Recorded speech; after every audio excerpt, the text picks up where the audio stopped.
Hello अस्सलाम वालेकुम everyone. कैसे आप सब? उम्मीद करती हूँ आप सब ठीक होंगे, खैरियत से होंगे। मैं भी ठीक हूँ, बोले तो ठीक हूँ। आप सुन रहे हैं माफिया क्वीन। माफिया क्वीन को जाने से पहले मेरे दो लोग गायब है भाई, मेरे दो दोस्त गायब है। हबी कश्यप साहब गायब है और पूनम जी कहाँ है आप भी नज़र नहीं आ रही आजकल मेरी कमेंट्स में। आजकल आपके कोई कमेंट्स नहीं आ रहे। अभी जी आपसे सिर्फ इतना कहना चाहती हूँ, मेरी इतनी स्टोरियाँ चल रही हैं कि आप चाहते हैं कि एलियन वाली स्टोरी लाओ जिससे हिंदुस्तानी लड़की से प्यार हो, तो वो सोचने के लिए थोड़ा टाइम तो दीजिए। लाऊंगी ज़रूर, आपकी फरमाइश पे ज़रूर लाऊंगी, लेकिन आजकल आप लोग नज़र ही नहीं आते। पूनम जी थैंक यू सो मच हर दफ़ा मुझे ये पूछने के लिए मेरी रमज़ान कैसे जा रही है, लेकिन आजकल 2-3 दिनों से आपके कोई मैसेजेस नहीं आ रहे। आपकी तबीयत तो ठीक है? ऊपर वाले से दुआ करूँगी कि आप तबीयत ठीक और सेहत तंदुरुस्ती रहे, आमीन। चलिए लाते हैं स्टोरी की तरफ। जहाँ पर खूबसूरत नैना की बैंडेज करने की कोशिश कर रही थी। फर्स्ट ऑफ ऑल खूबसूरत नैना की शर्ट को निकालती है, एक साइड पे रखती है और उसकी तरफ देखती नहीं है, और उसकी तरफ बिल्कुल नहीं देखती। नैना कहती है अब भी नाराज़ हो, कम से कम अपना चेहरा जस्ट शट अप। ये कहकर उसके बैंडेज को खोलने ही वाली थी, तभी उसके रूम के बाहर नॉक नॉक होता है।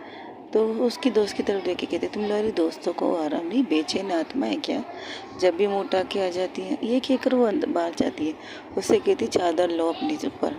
तब वो बाहर आती तो देखती है, दरवाज़ा खोलती तो देखती काम नहीं खड़ी है। तो उसे कहती तुम्हें आराम नहीं है क्या, तुम्हें चैन नहीं है कि एक जगह पर टिक जाओ, क्या चाहिए अब तुम्हें? अरे तुम अंदर आने तो दो, तुम तो ऐसे खड़ी हो जैसे कि अंदर तुम लोग कुछ कर रहे थे।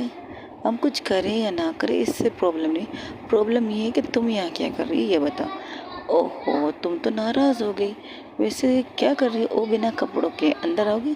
अरे ऐसा तो कई दफ़ा मैंने बिना कपड़ों के देखा। ओ अच्छा, तो तुमने इसे बिना कपड़ों के देखा तो फिर आ जाओ अंदर, कोई प्रॉब्लम नहीं। जब तुमने नहीं नहीं मैं अंदर नहीं आ सकती, मतलब जब हम पुलिस की नौकरी में थे, वर्दी चेंज करते हुए तो हम जाते थे एक दूसरे के रूम में, शेयरिंग करते थे, लेकिन उस वे में मैंने आज तक उसे नहीं देखा यहाँ। तो अब तुम यहाँ क्या लेने आई हो? ओह मैं तो ये देने आई थी दूध। क्या हमारी शादी की पहली रात है जो हम दूध पिएंगे? फर्स्ट ऑफ ऑल तुम्हारी शादी की पहली रात ना, तुम्हारी अभी दूध लाएगी, मैं नहीं लाऊंगी। और सेकेंडली ये दूध हल्दी वाला है, इसे पीने से थोड़ी सी तकलीफ दर्द आराम हो जाएगी। अच्छा तो तुम्हें नहीं लगता? मुझे भी लग चुका है, मुझे भी तकलीफ़ हो रही है, तो मुझे भी दूध पीना चाहिए हल्दी वाला। अरे तुमने खुद को खुद गाड़ी से निकल के बाहर फेंका है, हमने थोड़ी फेंका है। तुम तो खुद को टार्ज़न समझ रही थी, तो सोचा तुम्हें ज़रूरत नहीं पड़ेगी, लेकिन इतनी बड़ी गिलास लाई हो ना कि तुम दोनों शेयर करके पी सकती हो। मुझे उसका जूठा नहीं पीना। ओहो जूठा छोड़ो, वैसे तुम अभी पर्दे में ये मास्क नहीं उतारना क्या तुम्हें? मेरी मर्ज़ी, में मास्क उतारो या ना उतारो मेरी मर्ज़ी, तुम्हें इससे क्या? तुमने दूध लाई, थैंक यू सो मच, अब दफ़ा हो जाओ यहाँ से। कमाल है, बड़े बेआबरू हो के तेरे कोची से चले सना। बिल्कुल ये कहकर दरवाज़ा ज़ोर से बंद करती है, और जब पलटती है कामनी कहती है हो गई तुम्हारी बेइज्जती, अब आगे भी करनी है? उसकी गर्लफ्रेंड चांदनी कहती है, तो कहती है ओ मेडिसिन तो लेना भूल गई, लो लो करो, फिर दोबारा नोक करो, नोक करो, नोक करो, और जो बची कुची तुम्हारी इज्जत है वो भी निकाल दो, नोक करो। तो वो नोक करती तो कहती अब क्या है, ये मेडिसिन है जिसे खाने से तुम्हें प्लस खूबसूरत को आराम, खूबसूरत तुम्हें और प्लस नैना को आराम आएगा, तो चाहिए तुम्हें? ये गोली लेकर उसे कहती धड़ाम, फिर से दरवाज़ा उसके मुंह पर बंद कर देती है। वो कहती कमाल है, बची कुछ इज्जत भी निकाल दी इसने मेरी। तब वो उसकी तरफ देखती है, आई नो, लेकिन अभी तक वो मार्क्स के साथ बैठी है, यानी कि उसने अभी तक तुम्हारे दोस्त को माफ़ नहीं किया है। शायद अपना चेहरा उसे दिखाएगी नहीं। हाँ आई नो, लेकिन मेरी दोस्त भी क्या करे, उस माफिया क्वीन वंशिका ने उसके दिमाग की बत्तियों को बंद कर दिया है, वो सोच नहीं रही इस चीज़ के बारे में। किसी के भी साथ ऐसा हो सकता है, जब आपके सामने आपकी गर्लफ्रेंड को कोई मारने की बात करे तो आपका तो खून खोलेगा ही खोलेगा। तो ज़ाहिर सी बात है उसका खून भी खोल चुका था, तो उसने ये रिएक्शन दिया है। हाय नो, लेकिन मुझे अजीब लगता है, मुझे इस पर डाउट है। नहीं अच्छी लड़की है, आई थिंक सो तुम्हारी दोस्त से प्यार भी करती लगी है। फर्स्ट टाइम मैंने इसे इस ग्रुप में देखा। एक्सक्यूज़ मी, तुम इसे जानती हो? हाँ जानती हूँ, करीब से जानती हूँ, बहुत अच्छी तरह से जानती हूँ, लेकिन ये तुम ऐसे बिलीव करती कि जैसे तुम जानती नहीं हो। उसकी प्रॉब्लम है ना, मैं जानती हूँ, तुमसे झूठ थोड़ी बोलूँगी। जानती हूँ मैं उसे, बस इतना काफ़ी है तुम्हारे लिए कि कब से जानती हूँ। उसके करीब आती तो वो क्या करती चांदनी, उसे उठते अपने गोद में उठा के कहती उसे छोड़ो, तुम मुझे जान लो मैं तुम्हें जान लूँ। ये कहकर उसके होंठों पर किस करना स्टार्ट कर देती और किस करते करते उस बेडरूम में ले जाती जहाँ उस लोग वो बेडरूम में रह रहे थे।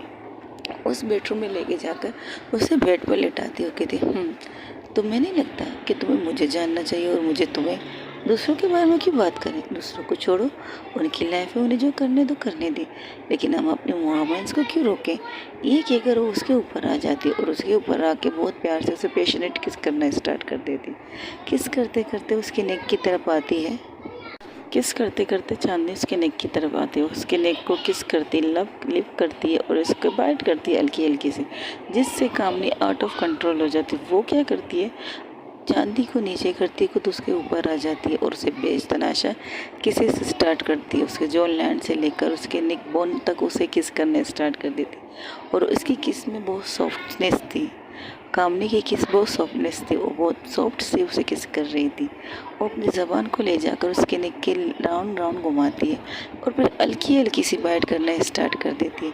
उस बाइट में उसके एक नशा चढ़ गया था चांदनी को, और चांदनी वो क्या करती है, उसके बालों से पकड़ कर उसे ऊपर करके अपनी तरफ करती है और उसके होंठों पर होंठ रख के उसे बेतहाशा किस करती है। ऐसे करते करते वो उसके ड्रेस उतारने स्टार्ट कर देती है। कामनी उसका चांदनी का ड्रेस उतारना स्टार्ट कर देती है। जैसे स्टार्ट करती है तो वो लोग अपनी मोहब्बत के परवान में चढ़ चुके थे। वो लोग एक दूसरे से प्यार बरसाने के लिए तैयार थे, यही कह सकते, प्यार की बारिश में नहाने के लिए तैयार थे। तो वो दोनों वो आराम आराम से एक दूसरे के कपड़े उतार रहे थे। कामनी उसकी शर्ट को निकालती, फिर उसकी ब्रा को खोल के उसकी ब्रा तक भी निकाल देती है और उसे किस करना स्टार्ट करती है। उसकी बूब्स को मुंह में लेकर चूसने लगती है, बाइट करती है और सब कुछ स्टार्ट करना शुरू हो जाता है उनका रोमांस। और इस बार उसका रोमांस थोड़ा सा सॉफ्ट था, नॉट हार्टिंग, क्योंकि कामनी को लग चुकी थी और चांदनी उसे तकलीफ देना नहीं चाहती थी। लेकिन चांदनी नीचे थी तो कामनी ऊपर थी, तो वो वाइल्ड कर रही थी। कामनी बहुत वाइल्ड तरीके से उसे किस कर रही थी, उसे बाइट कर रही थी और उसकी बाइट के निशान, उसके दांतों के निशान उसकी पूरी बॉडी पर नज़र आ रहे थे। ऐसे बाइट कर रही थी कामनी चांदनी को और उनकी आवाज़ें पूरे रूम में गूंज रही थी। तब उनकी आवाज़ें करते करते उनकी साइड वाले रूम तक भी पहुंच जाती है। तब खूबसूरत नैना की तरफ देखती है। नैना की आंखों में उसके लिए मदहोशी बनती जा रही थी, क्योंकि जिस तरह से वहाँ से आवाज़ें इन तक पहुँच रही है। तब खूबसूरत क्या कहती, तुम्हारे दोस्तों को शर्म नहीं आता इस तरह की आवाज़ें निकाल रही? मैंने थोड़ी कहा उन्हें इस तरह की आवाज़ें निकालने के लिए, वो खुद निकाल रहे। अब मेरे घर आसपास उसका रूम है, मेरे रूम की साइड में उसका रूम है, तो आवाज़ें तो आएगी ना। तो मैं क्या कर सकती हूँ, तो मना करो ना उन्हें आवाज़ निकालने से। ऐसे कैसे आवाज़ निकाल रहे हैं बदतमीज़ों की तरह। अरे बाबा, वो लोग रोमांस कर रहे हैं, उनके रोमांस के बीच में जाके नोक नोक करके ये तो नहीं कह सकती कि अपनी वॉल्यूम थोड़ा कम कर दो, तुम्हें डिस्टर्ब हो रहा है या मुझे डिस्टर्ब हो रहा है। अगर तुम चाहो तो तुम भी कुछ कर सकती है मेरे साथ। अच्छा, ये जो ज़ख़म वो साफ कर रही थी, उस ज़ख़म में डिटॉल वाली दवाई कुछ ज़्यादा लगाती, जिससे नैना की आवाज़ निकलती, आउच आउच। कि ये क्या किया, ये दिखा रही थी कि तुम ज़ख्मी शेरनी हो, इस वक्त तुम्हारे ज़ख़म लगी हुई और तुम्हें रोमांस सूझ रहे। वाह क्या बात है, तुम्हें नहीं लगता कि तुम्हें कुछ ज़्यादा ही रोमांस सूझता है जब मुझे देखती हो? लेकिन फ़िलहाल तो तुमने अपना चेहरा ढका हुआ है, ज़रा नक से पर्दा हटा लीजिए प्लीज़, पर्दा तो हटाओ ताकि मैं तुम्हारा नूर सा चेहरा देख सकूं। अच्छा, मेरा बेंजी चेहरा तुम्हारा नूर लगने लगा, क्या बात है? मुझे नहीं लगता कि तुम्हें मेरा चेहरा नूर लगना चाहिए। बेंजी हूँ मैं, बेंजी लगना चाहिए मुझे तुम्हारा, मुझे मुझे मेरा चेहरा तुम्हें बेंजी लगना चाहिए, ना कि रोमांटिक खूबसूरत। हाय क्या कहती हो तुम, तो मेरी नज़रों से देखो, तुम मुझे सबसे ज़्यादा खूबसूरत लगने लगी हो आजकल। अच्छा, जो कच्चा बोल लेती हो आप, क्या आजकल मैं आप लोग को खूबसूरत लगने लगी? हालांकि सारी दुनिया मुझे बेंजी कहती कि आपने कहा कि मैं खूबसूरत हूँ, क्या बात है, अच्छी डायलॉग मारने लगी है आजकल मुझ पे। बिल्कुल नहीं, नाराज़गी छोड़ो और अपने रुख से ज़रा पर्दा हटाओ, तुम्हारा चेहरा देखना चाहती हूँ। बिल्कुल नहीं, कहीं तुम कोई और तो नहीं उसके बेस पर मेरे सामने आई हो? और आके मैंने तुम्हारे सामने ही निकाब पहना था, फिर भी तुम्हें लगता है कि मैं कोई और हूँ। ये तो तुम्हारी प्रॉब्लम है, मेरी नहीं। तब वो बात कर ही रहे थे तो उसकी मोबाइल पर एक मैसेज आता है, जिस मैसेज को देखकर खूबसूरत के चेहरे का रंग बदल जाता है। उसका चेहरा तो मास्क के अंदर था, लेकिन आंखों से नज़र आ रहा था सब कुछ नैना को। नैना उसकी आंखों पर गौर गौर से देख रही थी। जैसे ही उसकी आंखों का रंग चेंज होता है तो नैना पूछती है, क्या हुआ, तुम ठीक हो? वो कुछ कहती नहीं, सिर्फ कहती है। तो वो क्या करती है, अच्छा तुम्हारी दोस्त दूध लाई, वो पी लो। ये कहकर वो दूध लेने जाती है तो दूसरी तरफ उसने मेडिसिन भी दिए थे। तो उनमें से मेडिसिन से लेकर वो अपनी जेब से एक और मेडिसिन निकालती है। खूबसूरत अपने जेब से खूबसूरत क्या करती है, एक मेडिसिन अपने जेब से निकालती है, लेकिन कुछ सोचकर मेडिसिन दूध में डालने से पहले वो दूध को 2 गिलासों में ट्रांसफ़र कर देती, क्योंकि उसे पता था अगर वो 1 गिलास में ट्रांसफ़र करेगी तो नैना ज़बरदस्ती उसे कहेगी तुम भी दूध पियो, तो मैं पीऊँगी। तो इसलिए वो दूध को एक साइड 2 दानों में 2 गिलासों में ट्रांसफ़र करके उसके सामने लेके जाती, कहती ये लो दूध पियो। ये क्या, हम एक ही गिलास से तो पी सकते थे, मुझे तुम्हारा जूठा नहीं पीना था, इसलिए मैंने ये दूध को 2 गिलासों में ट्रांसफ़र किया, अब तुम पियो। पहले तुम एक सिप लो, फिर मैं पीऊँगी। ये बात है। तो ये कहकर वो दूध लेती है, एक सिप लेती है और उस दूध को उसके हवाले करती है, कहती कि लो मैंने पी लिया, अब तुम पियो।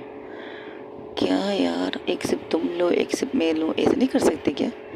नहीं, बिल्कुल नहीं कर सकते। ये कहकर दूध उसकी तरफ बढ़ाती है और दूध बढ़ाते ही उसी टाइम उसके अंदर एक गोली डाल देती है, जिससे नैना पीने लगती। घूट घूट पीकर नैना गिलास को साइड में रख देती और कहती ये तो बुरी बात है, मैं तुम्हारा जूठा पीने के लिए तैयार हूँ, तुम मेरा जूठा नहीं पीना चाहते। थोड़ा बचाओगी तो पी लेना। बिल्कुल नहीं, मैं एक बार बात करती हूँ, बार बार नहीं। उसकी आवाज़ में थोड़ी सी सख्ती आ चुकी थी, तो नैना उस सख्ती को महसूस करके कुछ नहीं कहती, खामोशी से वो सारी दूध का गिलास खाली करके उसके हाथ में दे देती है और कहती है ये लो, मैंने दूध पी लिया, अब तुम पी लो। हमारा मतलब अपना वाले गिलास से पियो जो तुमने रखी वहाँ साइड पे।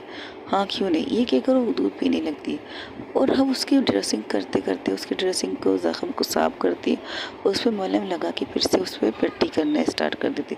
पट्टी करने के बाद वो उसकी शर्ट जो उसने निकाली थी उसे एक साइड में रख कर दूसरा कुर्ता निकाल के एक लॉन्ग शर्ट निकालती है जो बिल्कुल खुलासा था, उसे तकलीफ ना हो, उसे फिर से उसे पहनाती है। तब नैना कहती ये क्या, मैंने सोचा तुम उतारोगी, तुम मुझे पहना रही हो। कुछ नहीं, तुम सो जाओगी थोड़ी देर बाद, इसलिए। क्या मतलब मैं सो जाऊंगी? क्योंकि मैंने तुम्हारे दूध में नींद की गोली मिलाई है और जिससे तुम सो जाओगी, और तुम्हारे सोने के बाद मैं यहाँ से जाने वाली हूँ। तुमने ऐसा क्यों क्यों क्यों किया? जैसे ये बातें करती है तब नैना की आंखें लग जाती है और नैना वहाँ की गहरी नींद में चली जाती है। वो सिर्फ एक गोली डाली, उसने 2 गोलियां डाली थी और 2 गोलियां अपनी असर दिखा चुकी थी। उसको पीने के बाद सिर्फ 1 सेकंड के अंदर अंदर उसे नींद आ गई। तो वो जैसे ही गिरने वाली थी बेड पर, तो खूबसूरत उसे बड़े प्यार से पकड़कर आराम से बेड के ऊपर लेटाती है और उसके ऊपर चादर ओढ़ के उस रूम से निकल जाती है। अपने मार्क्स को निकाल के एक साइड में रख देती है और एक चिट निकल कुछ नहीं किए बिना कुछ खाए निकल जाती है वहाँ से। वो बिना कुछ कहे वहाँ से निकल जाती है। उसकी आंखों में एक शांति थी, एक खामोशपन, ना गुस्सा था, ना फीलिंग थी, ना कुछ था, ना कुछ भी नहीं। सामने अगर कोई भी उसे देखे तो कहेगा इसकी आंखों में तो शांत है, एक सुकून, एक ठहराव सा था उसकी आंखें। वो लिफ्ट में बैठती है, लिफ्ट से नीचे आती है, नीचे आकर चौकीदार से देख कर कहता है आप जा रही हैं मैडम? तो सिर्फ इतना कहती है हाँ मैं जा रही हूँ। ये कहकर वो बाहर निकलती है। उस फ्लैट से पूरी तरह से बाहर आके वो 2-3 कदम बढ़ती है, 2-3 कदम आगे जाती है, फिर एक गली, सुनसान गली की तरफ टर्न करके वो वहीं से निकल जाती है बाहर। उस गली से निकल के वो सीधा रोड की तरफ आती है। वहाँ पर पहले से एक गाड़ी खड़ी थी, बहुत खूबसूरत गाड़ी थी। वो गाड़ी नहीं, एक घर कह सकते हो, और एक घर की तरह जैसे थी।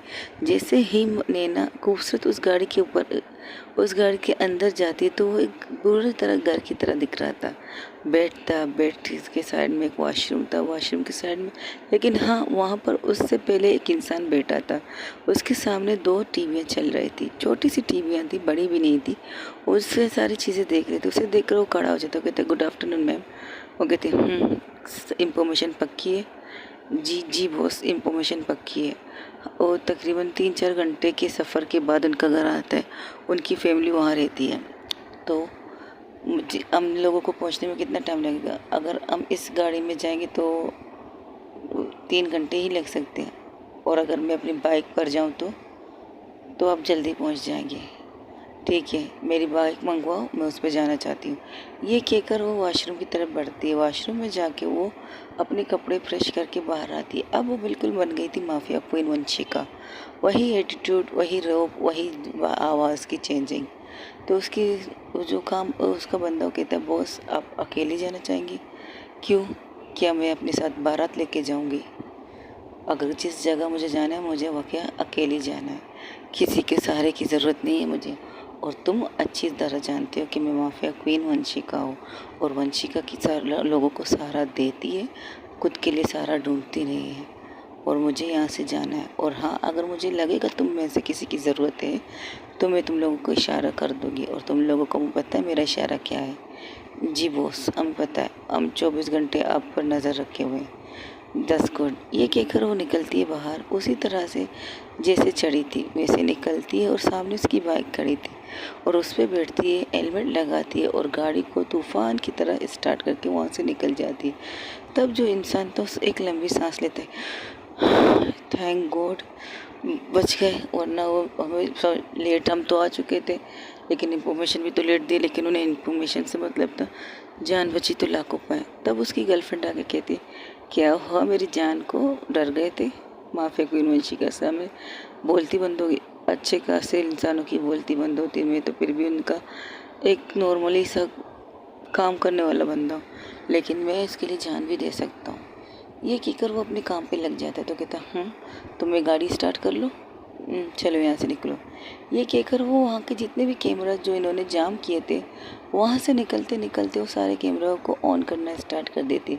लेकिन इनकी गाड़ी उनमें से किसी भी कैमरा के अंदर नहीं आती, क्योंकि ये टैलेंट तो उनके पास था। माफिया क्वीन वंशिका के पास सब कुछ था, एवरीथिंग।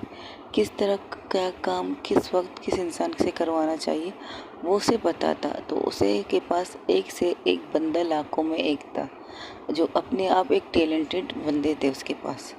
तो वो बाकी जहाँ पर खूबसूरत अभी सुकून से सो रही थी। खूबसूरत ने जो नैना को गोली दी थी, जिसकी गोली सिखाने से नैना सो चुकी थी, और जाते हुए खूबसूरत ने दरवाज़ा बंद कर दिया था और बिना आहट किए वहाँ से निकली थी। तो वहाँ जो रोमांस कर रहे थे उन्हें भी पता नहीं था कि खूबसूरत जा चुकी है, सिवाय चौकीदार के, क्योंकि चौकीदार ने उसे जाते हुए देखा था।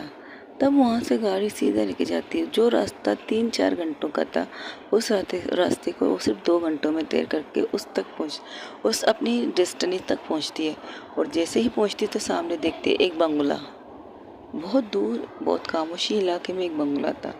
तो वो अपनी बाइक को वहाँ रोकती और अंदर जाने की कोशिश करती, लेकिन उसको कुछ लोग रोकते हैं। वो कहते कौन हो तुम? तो वो कहती मुझे इनसे मिलना है। तो वो उनके नाम सुनते ही, क्योंकि वो कोई अच्छे इंसान तो थे नहीं जिनके घर वो आई, तो उसे खामोशी से अंदर लाते। और अंदर लाकर जो वहाँ देखती कि वहाँ पर एक पूजा हो रही थी। वहाँ पर एक तस्वीर रखी गई थी, और तस्वीर के सामने 2 इंसान बैठे थे, एक लड़की एक औरत, और वो तस्वीर की पूजा कर रहे थे। तब वहाँ से कहते, मैडम ये कोई मिलने आया आपसे। तब वो उनकी तरफ देख कर कहते, ये कौन है? तब उसकी साइड में जो लेडी बैठी थी वो उनके मुंह से निकलता है, माफिया क्वीन वंशिका। जैसे ही वो लड़की ये सुनती है, वो लड़की न आओ देखती है न ताओ, सीधा आके माफिया क्वीन वंशिका के साथ लड़ना स्टार्ट कर देती है।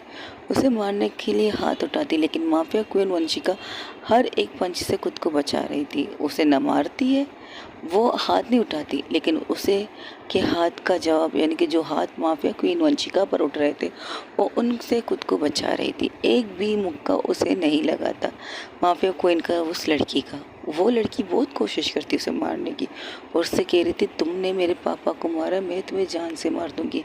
अच्छा हो तुम खुद आ गई हमारे पास, वरना मैं तुम्हें ढूंढते ढूंढते वहाँ आ जाती। तब वो कहती, मैंने तुम्हारे बाप को नहीं मारा, यकीन करना है तो करो, नहीं करना है तो मत करो। इससे पहले वो लड़की फिर से उस पर हाथ उठाती, तब वो औरत आके कहती, एनी रिलैक्स, इसने तुम्हारे पापा को नहीं मारा। आप क्या कह रही है? सारे लोग, जितने भी लोग पापा के लिए यहाँ पर आ रहे हैं वो सब कह रहे हैं कि पापा को इसने मारा है, और आप कह रही नहीं मारा। हाँ, मैं नहीं कह रही हूँ नहीं मारा है, मैं तुम्हारी माँ हूँ, लोगों से बेहतर अगर तुम मुझ पर भरोसा करो तो। तब वो वंशिका के सामने आकर खड़ी होकर कहती, तुम यहाँ क्यों आई हो वंशिका? कुछ चीज़ें थी जो आपके पास है, उन्हें लेने आई हो। क्या चीज़? आपके हस्बैंड को एक डायरी लिखने का शौक़ है, तो मुझे वो डायरी चाहिए। ठीक है, हम देते हैं, तुम बैठो। वो लड़की कहती, ये क्या बात हुई? आप इससे इतनी प्यार से बात करें जिसने मेरे डैड को मारा है? तुम्हारे डैड को इसने नहीं मारा है, इतना काफ़ी है तुम्हारे लिए। तुम्हारा डैड कोई दूध का दूल्हा तो नहीं था जिसे इसे मारने में कोई मज़ा आया होगा। तुम्हारे डैड को मारने वाले वही लोग थे जो यहाँ के कह रहे थे कि मिस माफिया क्वीन वंशिका ने तुम्हारे बाप को मारा है। आप ये क्या कह रही हैं? वो लोग कैसे? वो तो पापा के दोस्त हैं। तुम्हारे पापा भी तो किसी के दोस्त थे। तब वंशिका कहती है, तुम्हारे पापा भी किसी का बहुत अच्छा दोस्त हुआ करता था, लेकिन पहले कंजर उसने उसकी पीठ पे मारा है। तो तुम्हारे पापा के साथ भी वही हुआ है जो मेरे पापा के साथ हुआ है, यानी कि अब उन्होंने धोखा देकर उन पर वार किया। मेरे डैड के साथ भी यही हुआ है, और तुम मुझे मार रही, तो मेरा हाथ तुम पर पता है क्यों नहीं उठ रहा था? क्योंकि तुम्हारी माँ की मैं इज्जत करती हूँ, इनके लिए सब कुछ बर्दाश्त कर रही थी। वरना तुम्हारा एक पंच मेरा एक वरना तुम्हारे 10 पंच मेरे एक पंच के सामने बिल्कुल ज़ीरो थे। अगर मेरा एक हाथ तुम पर लगता ना, तो तुम ज़मीन पर चट लेटी वो मिलती तुम अपनी मामा को। लेकिन तुम उनकी इकलौती वारिस हो, इसलिए मैंने तुम्हें कुछ किया नहीं। और तुम्हारी अच्छी स्किल है, मारने का स्टाइल बहुत अच्छा है, लेकिन कुछ कमी है तुम्हारे मारने में, तो उसे कंप्लीट करना सीखो। जिस मास्टर आर्ट को तुम सीख रही हो ना, वो उसे जहन से सीखो, दिमाग से सीखो। एक एक चीज़, एक एक पंच को गौर से करो, तब तुम उससे इंसान को मार पाओगे जो तुम्हारी तरह मास्टर आर्ट में नंबर 1 है। समझ में आया? अगर कराटे में तुम नंबर 1 हो, तो उससे तुम्हारे सामने वाला भी नंबर 1 हो सकता है। और तुमसे नंबर 1 में हो कि तुम्हारे एक पंच भी मुझे नहीं लगा। आइंदा ख्याल रखना इस चीज़ का। ये कहकर वो वहाँ पर बैठ जाती है। तब उसकी मम्मा कहती है, इतने साल लगे यहाँ आते थे, पता नहीं था आप लोग यहाँ रहते, वरना यहाँ कब कब पहले आ चुकी थी। तो तुम्हें कैसे पता चला कि शेट्टी ने तुम्हारे मॉम डैड को मारा है? जी हाँ, वो शेट्टी की फैमिली थी, बहुत दूर दराज रहते हैं ये लोग। वहाँ से अपने डैड के शेट्टी अपनी फैमिली को इन चीज़ों से दूर रखता था, इसलिए अक्सर वो खुद यहाँ से आके अपनी फैमिली से मिलता था। उनकी फैमिली उनके साथ नहीं रहती थी। किसी को पता नहीं था शेट्टी अकेला इंसान है या शादीशुदा इंसान है, क्योंकि दुनिया की नज़र में वो एक सिंगल इंसान था। दुनिया की नहीं, माफिया की दुनिया में वो सिंगल था। लेकिन उसकी एक फैमिली थी, उसका एक बेटी थी जिसमें उसकी जान बसती थी, उसकी वाइफ थी जो उसके साथ नहीं बनती थी, लेकिन उनके साथ रहना उनकी मजबूरी थी, और मजबूरी थी उनकी बेटी एनी। तो वो कहती, आपके हस्बैंड ने मेरे डैड को धोखा क्यों दिया था? तो पैसों के लिए। उनकी वाइफ उनके सामने बैठ कर कहती है। तब एनी अपनी माँ की बात सुनकर कहती, डैड ने किसको धोखा दिया? तुम्हारे डैड ने वंशिका के फादर को धोखा दिया, राजपूत को। वंशिका राजपूत है भाई साहब, बहुत अच्छे इंसान थे, बहुत अच्छे। उन्होंने माफिया की दुनिया से किनारा कश ले चुके थे, लेकिन उनकी ज़रूरत अक्सर लोगों को पड़ती थी, तो आते थे उनसे मिलने के लिए। उस दिन को मुझे अच्छी तरह याद है, जब तुम्हारे पापा वंशिका के पापा के साथ बैठ के बातें कर रहे थे। तब वहाँ पर एक आदमी, एक नहीं, कुछ 3 लोग आए थे। 3 थे वो लोग। तो तुम्हारे पापा वंशिका के पापा के साथ होते, तो मैं आराम से उनके पास आके जाके बैठ के बात भी कर लेती। लेकिन वो जब कोई बाहर से आता है तो मैं उनके सामने बिल्कुल भी नहीं आती, एक साइड में होके कोने में बैठ जाती, क्योंकि तुम्हारे पापा को लोगों की नज़र में एक कुंवारे इंसान थे, उनकी शादी नहीं हुई थी, उनकी कोई फैमिली नहीं थी। और इस टाइम तुम स्कूल में पढ़ रही थी शायद, तुम स्कूल में क्लास ले रही थी, तो मेरी बचत हो गई, तुम एक कोने में जाके बैठ गई थी, लेकिन उनकी बातें मैं सुन रही थी। तब वो इंसान आके उनसे कहता है, एक डील है जो उसके अलावा, मतलब वंशिका के पापा के अलावा कोई नहीं कर सकता ये काम, और उसके लिए उसको मुँह मांगी कीमत दी जाएगी। जितना भी वो मांगेगा, करोड़ों से, अरबों से, मिलियन से, कितना भी मांगे उसे मिल सकता है। तो वो डील सुनते ही पहले उन्होंने पैसे के ऊपर रखी, जिसे सुनकर तुम्हारे पापा की आंखों में तो चमक आ गई थी, एनी की तरफ देखकर कहते। लेकिन वंशिका के पापा की आंखों में चमक नहीं थी, क्योंकि उन्हें पता है अगर इतनी बड़ी रकम मिल रही है तो काम कोई नॉर्मल तो काम नहीं है। तो सिर्फ इतना कहते, काम बताओ पहले, फिर मैं बताऊंगा कि मुझे करना है या नहीं। वैसे तो मैंने तो इन चीज़ों से किनारा कष्ट ले लिया है, मतलब मैं ये काम नहीं करता हूँ आजकल, एक आराम से ज़िंदगी नॉर्मल गुजारो अपनी फैमिली के साथ। लेकिन तुम मुझे ढूंढते ढूंढते यहाँ तक आए हो तो तुम कोई बड़ी तोप हो गए, क्योंकि मैंने जिसको अपना एड्रेस किसी को नहीं दिया है, किसी को नहीं पता कि राजपूत कहाँ रहता है, राजपूत क्या कर रहा है। मुझे पता है, और मुझे ये भी पता है मिस्टर शेट्टी शादीशुदा है। ओह, तो तुम बहुत ज़्यादा गहरे इंसान हो। काम बताओ क्या काम है। तो वो काम बताता है, जिसे सुनते ही वंशिका के पापा मना कर देते। वो कहते ये गंदी हरकत मैं नहीं कर सकता, खासकर बच्चों की ज़िंदगी बर्बाद मैं नहीं कर सकता। इसलिए सोचना भी मत कि किसी बच्चे की ज़िंदगी तुम बर्बाद करोगे, तुम्हारी जान ले लूँगा अगर मुझे पता चला कि तुमने ये काम स्टार्ट किया है। तो तुम इस काम की शुरुआत करना मेरे पास आए हो, बहुत अच्छे इंसान हो जो तुम मेरे पास आए हो। लेकिन अगर तुम्हारा ये काम स्टार्ट हुआ ना, तो मैं खुद जो इतने साल से हथियार नहीं उठाया, उस हथियार को लेकर तुम्हारे उस जगह, जिस जगह पर तुम ये काम स्टार्ट करोगे, वहाँ पर लाशों की ढेर बिछा दूंगा। याद रखना। तो अगर गलती से भी मेरे कान तक ये बात आई कि तुमने ये कारोबार स्टार्ट किया है, ये कहकर वो वहाँ से निकल जाते हैं।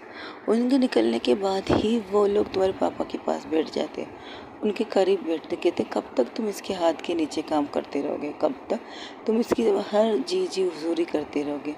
तो अपने लिए भी कुछ करो, अपनी फैमिली के लिए भी कुछ करो। तुम जितना मांगोगे तुम्हें मिलेगा, जितना भी कहोगे। यहाँ तक कि राजपूत की कुर्सी भी तुम्हें मिलेगी, जिस कुर्सी में वो राज करता है वो कुर्सी भी तुम्हें मिल सकती है। बस तुम हमारा साथ दो, बाकी हम खुद कर लेंगे, बस तुम्हारा सपोर्ट चाहिए। और हमें यकीन होगा कि तुम अगर मैं सपोर्ट करोगे तुम्हारे सारे काम आराम से हो जाएंगे। बस इतना कहना है, बाकी तुम समझदार हो और अपनी बीवी और बच्चों के लिए सोचो। ये कहकर वो लोग वहाँ से चले जाते और अपना कार्ड देकर जाते तुम्हारे पापा को। वो एनी की तरफ देकर कहते हैं, तुम्हारे पापा को अपना कार्ड दे के जाते। तो पूरी रात उस रात तुम्हारे पापा नहीं सोए थे, मुझे आज भी याद है वो रात। तब मैंने देखा था वो जाग रहे, तो मेरी भी आँख खुल गई। तो मैंने कहा आप सोए नहीं? तो कहने लगा नहीं, अब मुझे ना बड़ा करना चाहिए, कोई बड़ा काम करना चाहिए जिससे मेरी बीवी बच्चे खुश रह सके। लेकिन ये गलत काम है, इससे हमें नुकसान हो सकता है, आपको नुकसान हो सकता है, हमें नुकसान हो सकता है। हमारी बच्ची का सोचो, जिस काम के लिए आप करें वो भी लोग बच्चे हैं। तुमसे मैंने पूछा नहीं, बता रहा हूँ। और अगर उस रात तुम्हारे पापा ने फर्स्ट टाइम मुझ पर हाथ उठाया, जो इंसान सबसे ज़्यादा मुझसे प्यार करता था, सबसे ज़्यादा, उसने मुझे यहाँ अपने कंधे से नीचे साड़ी को थोड़ा ऊपर करती है, उनके नेवल के साइड से थोड़ा ऊपर, उसके चेस्ट के साइड पे जहाँ पर ब्लाउज रखी थी, तो उसे उठा के उसे दिखाती है। ये जो जलन का निशान है ना, तुम्हारे पापा ने मुझे तोहफे में दिया था। कहा था अगर मैंने अपना मुंह खोला वंशिका के पापा के सामने, क्योंकि हर हफ्ते में एक दफ़ा वंशिका के पापा हमसे मिलने आते थे, अकेले आते थे, फैमिली के साथ नहीं आते थे। तो उसे इस चीज़ का डर लग रहा था, अगर मैंने उनके सामने उनकी बातें, मतलब तुम्हारे पापा का पोल खोल दिया, तो बदले में उन्होंने मुझे ये निशान दिया और उससे कहा तुम्हारे बस से बदतर हालत कर दूंगा, तुम्हें निकाल भी सकता हूँ इस घर से, तुम्हें रातों रात ऐसे गायब करूँगा कि तुम्हारी कोई अस्थि, तुम्हारा कोई नाम तक नहीं रहेगा। याद रखना, अगर तुम अपनी बेटी के साथ यहाँ रहना चाहती हो तो खामोश रहना, मेरी बीवी बन के रहना है तो रहना, और अगर नहीं रहना तो मत रहना। लेकिन अब मुझे पैसे कमाने का जुनून है और मैं किसी हद तक भी जाके पैसे कमाऊँगा। वो फर्स्ट इंसान तुम्हारे पापा को मारने के लिए, उनका हाथ तुम्हारे पापा को मारने का पहली गोली तो तुम्हारे पापा ने मारी है, एनी के पापा ने मारी है। पहली गोली तुम्हारे पापा ने वंशिका के पापा को मारी थी, वो भी उनके सीने पर। तब वंशिका कहती मुझे पता है, क्योंकि उनके हाथ में एक टैटू था, और ये टैटू अक्सर पापा के दोस्त तस्वीरों में मैं देखता था। उस इंसान की शक्ल नहीं देखी थी मैंने, लेकिन तस्वीरों में देखा था। लेकिन कल जब वो मुझसे मिलने आया था एक डील के लिए, तब मैंने वही टैटू उनके हाथ में देखा और मैं समझ गई ये है मेरा दूसरा तो मैं समझ गई मेरा वो 5वें इंसान में से दूसरा इंसान ये है जिससे मेरे पापा को मारने में 5 लोगों का आता दूसरा ये है। बाकी 3 बचे, उन्हें ढूंढना है मुझे। लेकिन जैसे उसे पता चला उसका नाकाम प्लान जो नैना टक्कर को मारने का था और चौपट हुआ, तो उसने मुझ पर नैना टक्कर को मारने का प्लान इसका चौपट हुआ, तो उसने मुझ पर बंदूक निकाला और अपने मुंह से कबूल किया कि अगर उस दिन उसे मेरे दिमाग पर गोली मार देता तो इतना कुछ नहीं होता। तब मैं पूरी तरह श्योर हो गई कि मेरे डैड को मारने में एक इंसान ये थे। लेकिन मैं कुछ करती तो वहाँ से निकल गया था और अपने घर जाकर उसकी मौत वहाँ पर हो गई थी। हाँ, उन्हीं के लोगों ने उसे मारा है। तो क्या आपने उनकी शक्ल देखी? कभी नहीं, क्योंकि जब भी वो आते थे वो मुझे कमरे से क्या घर से बाहर निकालते थे। लेकिन इनके पापा की एक आदत थी, वो रिकॉर्डिंग करके रखते थे। लेकिन कुछ दिन पहले ही वो सारी रिकॉर्डिंग हमारे घर से गायब हो चुकी है। ऐसे कैसे? आपके घर में कौन आता जाता है? हमारे घर में सिर्फ 2 इंसान आते हैं। एक इनके पापा कभी कभार अपनी बेटी की मोहब्बत में आते हैं।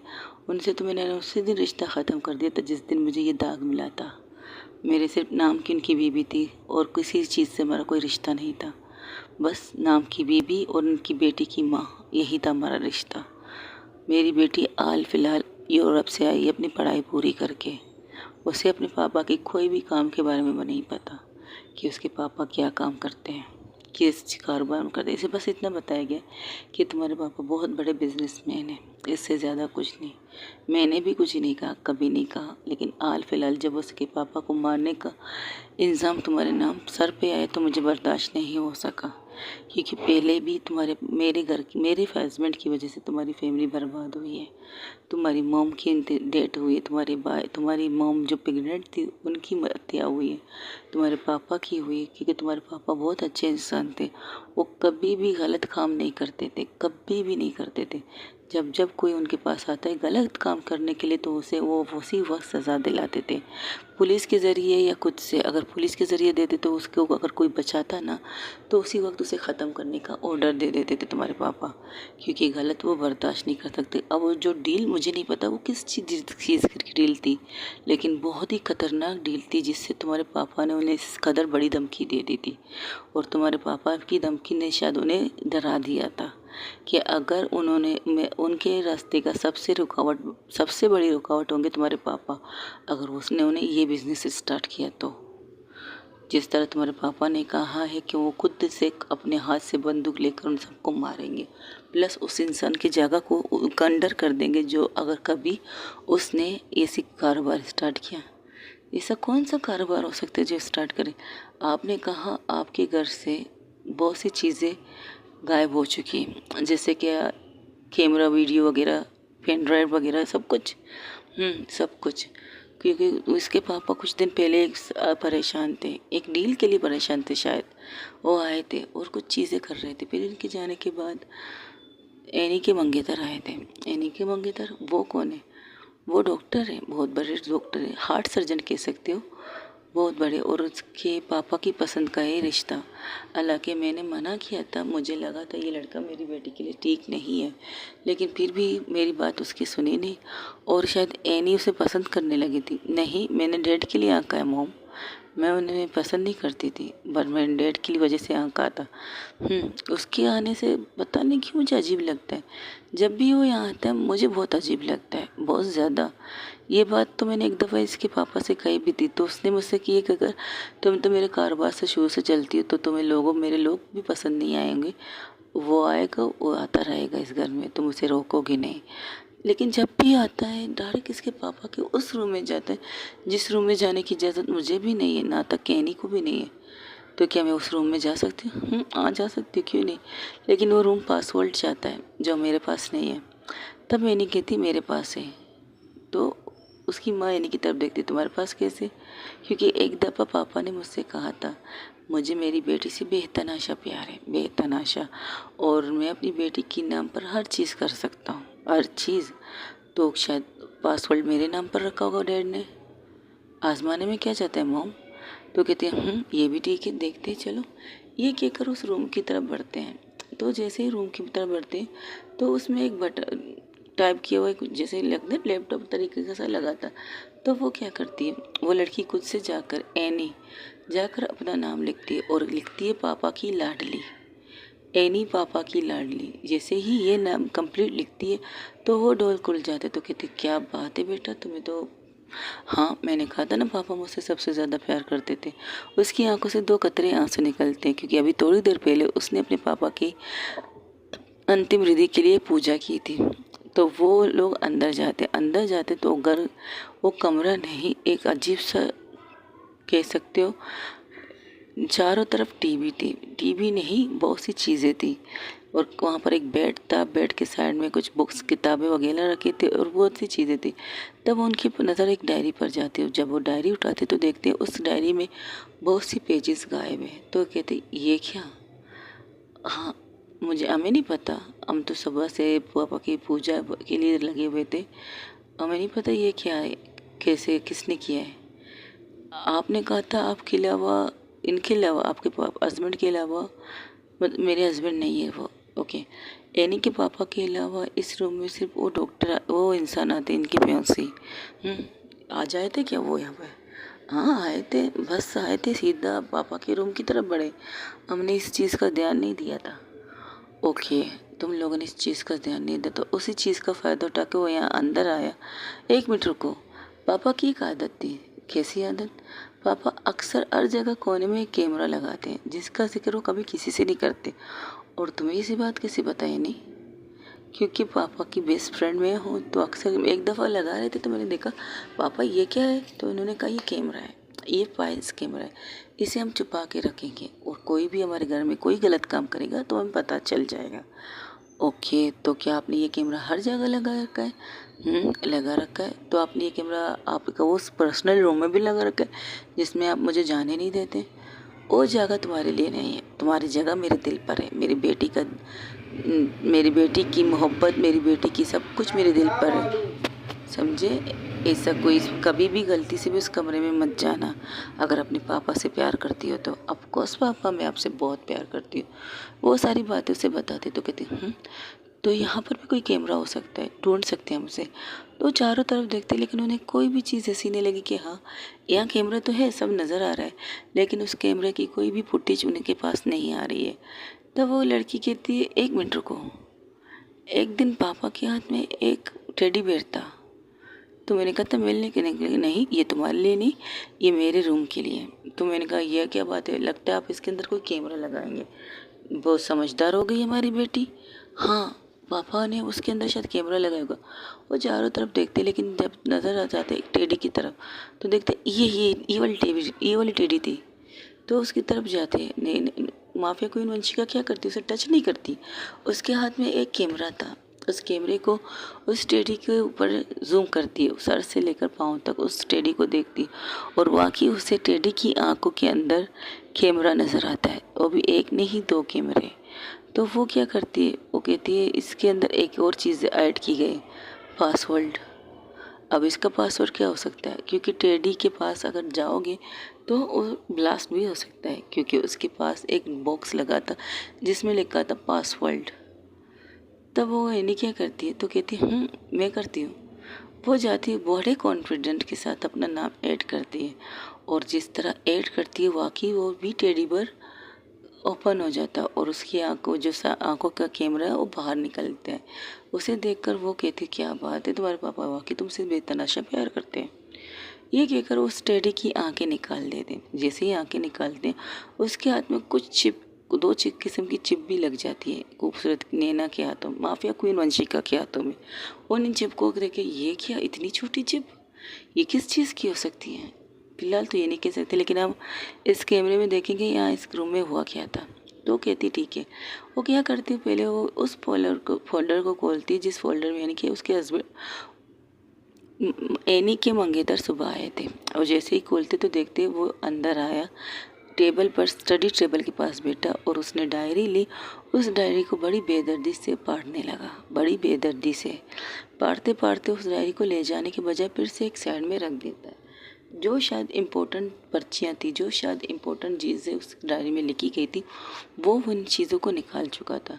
तो कहती ये तो धोखेबाज निकला मामा, तुम्हारे पापा ने जो किसी तुम्हारे पापा ने कम किसी के साथ धोखा किया, उसकी सज़ा तो उन्हें मिलनी चाहिए थी ना। तुम्हारे पापा ने भी धोखा तो किया है ना वंशिका के पापा के साथ, तो जैसी करनी वैसी भरनी। उन्हें भी कहाँ से सच्चे दोस्त मिल सकते, जब वो अपने सच्चे दोस्त के नहीं हो सके तो कोई और इनका कैसे हो सकता है। ये कहकर अपनी बेटी की तरफ देखते हैं, उनकी बेटी उनके गले लगकर रोने लगती है। तब वो देखते हैं कि ये यहाँ आया, ये डॉक्टर है, लेकिन हमारे हमारे कारोबार में डॉक्टर की क्या ज़रूरत है। आपके हस्बैंड ड्रग्स कर स्मगलिंग करते थे, गन स्मगलिंग करते थे, यहाँ तक कि बारूद सब कुछ करते थे, लेकिन ये डॉक्टर क्यों, वाई। और ऐसा कौन सा डील है जिसके लिए डैड ने इस कदर गुस्से में कहा था उनसे कि उनको खुद से मारेंगे, क्या हो सकता है। वो बहुत ज़्यादा सोचते सोचते सोचते वो क्या करते, उस चेयर के पास जाते जहाँ पर शेट्टी साहब बैठा करते थे, तो उस चेयर को घुमाने लगते हैं। घुमाते घुमाते उसके हाथ में कुछ चुभता है, वो कहती आउच। तो कहती क्या हुआ, पता नहीं, लगता है इस चेयर की कोई चीज़ कील वगैरह बाहर है इसलिए वो मुझे चुभी है। तो कहती नहीं, इसमें तो कोई कील नहीं है। क्या मतलब ये तो हर रोज़ तो इनके पापा खुद से अपने हाथों से इस चेयर की हिफाजत करते हैं। क्या कहा आपने, इस चेयर की हिफाजत क्यों, पता नहीं। जब भी दरवाज़ा खुलता है मैं अंदर जागती हूँ। ये चीज़ की मुझे इजाज़त थी कि मैं आती थी इस रूम के अंदर, क्योंकि इस रूम की सफाई मुझे करनी पड़ती थी। ओह, तो आप पर भरोसा रखते थे। उन्हें ये पता था कि मैं अपनी बेटी के लिए कुछ भी कर सकती हूँ, जैसे कि वो अपनी बेटी के लिए कुछ कर सकते। ये मेरी इकलौती बेटी है। इसके पैदा होने के बाद डॉक्टर ने मुझे सख्ती से मना किया, मैं कभी माँ नहीं बन सकती, तो मैंने अपनी बेटी को अपनी दुनिया मान लिया था। इसलिए मैं इसके लिए कुछ भी कर सकती हूँ, चाहे तो मैं इसकी गुलामी भी क्यों ना करूँ। अगर नौकर बनना था तो मैं नौकर बन के भी रहती, मुझे कोई प्रॉब्लम नहीं थी, लेकिन अपनी बेटी के लिए मैं कुछ भी कर सकती हूँ, ये बात सच है। ओके। तो फिर वो चेयर को घुमाती है और घुमा कर क्या करती है, उस कहती एक छुरी मिल सकती है। तो कहती है हाँ क्यों नहीं। वो बाहर जाती है, एक छुरी ला के उसके हाथ में देती, तो वो क्या करती है, उस छुरी से उसके साइड सामने वाले कवर को बिल्कुल काट देती है। और जैसे जैसे काटती है वैसे वैसे उसके अंदर से कुछ चीज़ें निकलने लगती हैं। तो कहती है ये क्या चीज़ें हैं। माफिया क्वीन वंशिका उन्हें गौर से देख रही थी, तो उनके चेहरे पर एक स्माइल आ जाती। दिमाग था आपके हस्बैंड का, जो चीज़ें उन लोगों को चाहिए तब वो यहाँ रख चुके थे।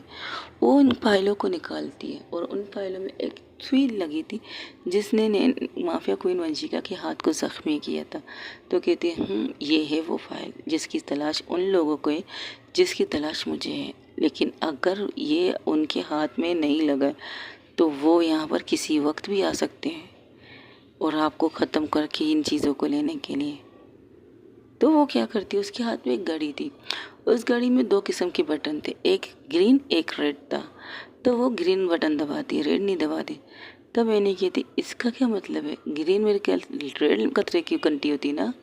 मेरे पास उल्टी चीज़ें होती हैं, मेरे पास ग्रीन कतरे की घंटी है और रेड लाइफ की घंटी है मेरी। डोंट वरी, आधे घंटे से पहले हमारे लोग यहाँ पहुँच जाएंगे। इससे पहले वो कुछ कहती, उस घर के चारों तरफ फायरिंग स्टार्ट हो जाती है। तो कहती आ गए हमारे मेहमान नवाज हमारी खातिरदारी करने के लिए। तब उन माँ बेटी को एक साइड में नीचे कर देते, कहती यहाँ से हिलिए मत, मैं देख कर आती हूँ कि क्या पोजीशन है। तब वो लड़की कहती बाहर जाने की ज़रूरत नहीं, उस सामने टीवी है ना, उसका एक बटन है, ऑन कीजिए, आपको नज़ारा बाहर का नज़र आ जाएगा। ओके। ये कहकर वो बटन प्रेस करती तो देखती कि चारों तरफ लोग खड़े हो और लोगों ने अंधाधुंध फायरिंग इस घर की तरफ की है और रुक नहीं रहे, फायरिंग पे फायरिंग किए जा रहे थे। लेकिन उनमें से एक लड़के को सब लोगों ने मास्क पहना था, लेकिन एक इंसान ने मास्क नहीं पहना था। उसे देखकर इन्हें कहते ये गोली चला रहे हम पर। तब वो कहती ये कौन है, यही तो है मेरा फियांसी कमीना। और तो इस घड़ी में इस चीज़ में तुम्हारे फियांसी भी इन्वॉल्व हो चुके हैं। अब ये शुरू से थे या अब से, ये बात की बात है। फ़िलहाल तो हमें यहाँ से निकलना है। हम कैसे निकलेंगे, हम बचेंगे भी या नहीं। मम्मा आई एम सॉरी, मैंने आज तक आपसे नाराज़ रही, आपसे बात नहीं करती थी ठीक से, क्योंकि आप पापा से ठीक से बात नहीं करती थी। लेकिन आज मैं अपनी गलती पर माफ़ी मांगती हूँ। अगर मैं ज़िंदा बच गई आपके साथ सारी ज़िंदगी रहूँगी। यहाँ से बहुत दूर जाएंगे हम दोनों, ठीक है मम्मा। हम चुप करो, तुम दोनों को कुछ नहीं होगा। मैं तुम लोगों की हिफाजत की जिम्मेदारी लेती हूँ। तुम लोगों को यहाँ से सही सलामत में निकालूंगी, आई प्रॉमिस। बस सिर्फ 3 तक गिनो। इसके बाद क्या होगा? इसके बाद वही होगा जो होना चाहिए। जैसे ही वो कहती 3 तक गिनो तो एनी क्या करती है, वो अपनी मम्मा को हक करके कहती 1 2, तब माफिया क्वीन कहती 3, और वहाँ से रिटर्न गोलियां आने स्टार्ट हो जाती हैं। वो लोग जो सामने से फायरिंग कर रहे थे उनके पीछे से कोई कुछ लोग उन पर फायरिंग कर रहे थे। तब वो कहती आ गए हमारे लोग, अब उनकी बचन बाश। और जब उन्हें रिटर्न गोलियां मिलती है तो वो लोग भागना स्टार्ट कर देते। सबसे पहले इसका मंगेतर वहाँ से भागना स्टार्ट करता है, अपनी गाड़ी लेकर वहाँ से चला जाता है, और बाकी जितने भी लोग थे वो ज़ख्मी हो जाते। माफिया क्वीन वंशिका उस जगह से बाहर आते, कहते ऑलवेज केल, आई एम सॉरी हम लेट आ गए थे। उनमें से एक लड़का कहता है बॉस क्या हम लेट आए थे? तब वहाँ से एक लड़की कहती कभी भी लेट नहीं आते ब्रो, हम सही टाइम पर आए। बॉस आप ठीक है? मैं ठीक हूँ। इन माँ बेटियों को हिफाजत से हमारे अड्डे तक ले जाओ। Are you sure boss? तो पट्टी बांधने की ज़रूरत नहीं, बस इन्हें देखभाल नहीं, जो तुम्हारा रूल है वो करो। माफिया क्वीन वंशिका वो लेडी कहती आप पे भरोसा कर सकती हूँ। भरोसे की बात नहीं है, पहले भी हमारी वजह से तुम्हारी फैमिली को नुकसान पहुंचा है, अब बिल्कुल मत करना किसी पे भरोसा। जो तुम्हारा रूल है वो रूल फॉलो करो। जैसे कि इन्होंने कहा हमारी आँख पे पट्टी बांधी है तो बांधो, मुझे कोई इतराज़ नहीं, लेकिन मेरी बेटी मेरे साथ, आपकी बेटी आपके साथ ही जाएगी, डोंट वरी। ये कहकर उन्हें वहाँ से भेज देती। तब वो क्या कहती है, जो फाइल वो लेती है वो फाइल सारी की सारी फाइलें अपनी मुट्ठी में एक बॉक्स में और एक ऑफिस बॉक्स के अंदर सारी फाइलें डाल देती, और जितने चिप वगैरह उसे मिले वो सारी चीज़ें भी उसके अंदर डाल देती। यहाँ तक कि वो टेडी बेयर को भी ले लेती है, क्योंकि टेडी बेयर के अंदर और भी चीज़ें थी, और भी उलझे हुए राज थे, और वो टेडी बेयर के साथ साथ उस चेयर को भी उठाने की बात करती है। तो वो लड़का कहते इस चेयर का क्या करना है बॉस? इसमें कुछ चीज़ें निकलेंगी और निकलेंगी शायद, उसे देखने के लिए मैं तैयार हूँ। बस इसे सेफ्टली मेरे अड्डे तक पहुँचाओ, मेरे रूम तक, और मेरे रूम के पास किसी को भी मत आने देना। किसी को मतलब किसी को भी नहीं, एक इंसान भी मेरे रूम के आसपास ना भटके। अगर किसी ने भी मेरे रूम के आसपास भटकने की कोशिश की तो अपनी मौत वो खुद मरेगा, क्योंकि मेरे रूम के पास तुम लोग जाओगे, मेरे सामान रखोगे, उसके बाद मेरा रूम मेरे हाथों से लॉक हो जाएगा, और लॉक होने के बाद कोई भी उस रूम के आसपास भी गया वो मारा जाएगा। उसे ऐसी मौत मिलेगी कि उन सब के लिए एक सबक होगी, जो बिना इजाज़त मेरे रूम के करीब जाएंगे। अब तुम जा सकते हो, ये कहकर वो चले जाते। तब वो क्या करती, वो वहीं पर बैठ जाती है घास के ऊपर, और सोचने लगती है शेठी, शेठी से पहले अग्रवाल, ये 2 इंसान जो मुझे मिले थे, एक तो बीमारी की हालत में बिस्तर पे मिल रहा है, दूसरा मिलते ही उसे मार दिया गया। ये 2 थे, यानी कि मेरे डैड को मारने वाले 2 इंसान। और एक पर्ची निकालती है, उस पर्ची में 5 लोगों के चेहरे बने थे। चेहरे तो बने थे लेकिन उस चेहरों पे एक मार्क्सिस्ट थे। इंसान बने थे लेकिन इंसानों की पहचान नहीं थी। तो उनमें से 2 इंसानों के चेहरे को वो साफ करके एक नई चीज़ बन करती, उससे पेंसिल से ड्रॉ करके ये 2 इंसानों का चेहरा लगाती है। एक शेठी, दूसरा जो बंदा बीमार है उसका। तो कहती ये दोनों तो क्लियर हो चुके, बाकी बचे ये 3।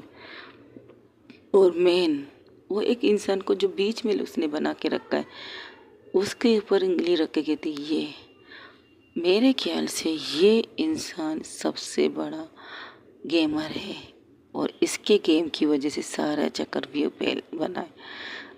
इसने उन लोगों को चुना जो मेरे पापा के खास थे, उन लोगों को मेरे पापा का दुश्मन बनाया जो मेरे पापा के इतने खास थे, जिन पर मेरे पापा आंखें बंद करके यकीन कर सकते थे। उनको उसने खरीदा था, उनके ज़रिए मेरे पापा को मारने की कोशिश की। और वाकई ये बात सच कहते हैं लोग, आपको मारने वाला कोई बाहर का नहीं, आपके घर के अंदर भी उन्हें मिल सकता है जो आपसे नफ़रत करता है, और आपको मारने के लिए कोई सी भी हद तक जा सकता है। माफिया क्वीन यही सोच रही थी और अपनी आंखें बंद कर लेती। जैसे ही आंखें बंद करती उसे नैना का चेहरा नज़र आता है, तो झट से वो आंखें खोलती, वो कहती नहीं, तुम मेरे रास्ते में नहीं आ सकती नैना टक्कर, तुम्हें मेरे रास्ते में बिल्कुल भी आना नहीं चाहिए, कतई ही नहीं। ये कहकर वो उठती है और उस कागज़ को फिर से फोल्ड करके अपने जेब में रखती है और वहाँ से निकल जाती है। तब अपने लोगों को से इशारा करती है, यहाँ पर जितनी भी चीज़ें हैं उन्हें ज़ब्त करके अपने पास रखो, और हाँ, एक भी चीज़ यहाँ वहाँ मत छोड़ना, एवरीथिंग अपने पास रखो, शायद उनमें से हमें कुछ चीज़ मिले। और यहाँ पर जितने भी सीसीटीवी कैमरा लगे हैं उनकी सारी रिकॉर्डिंग निकालो, एवरीथिंग, जो पहले थी वो, जो अब हो चुकी है वो, एवरीथिंग, जितने जब से वो लोग यहाँ से हैं, जब जब शेट्टी यहाँ आता है तब तब की रिकॉर्डिंग निकालो। और इस रूम में जाते ही शेट्टी इस रूम के अंदर क्या करता है इसकी भी रिकॉर्डिंग निकालो। मुझे एक से एक चीज़ चाहिए ये पता लगाने के लिए वो 3 इंसान कौन है और उनमें से ये कौन है जिसे मैं भूल चुकी हूँ, लेकिन ये मुझे नहीं भूला है।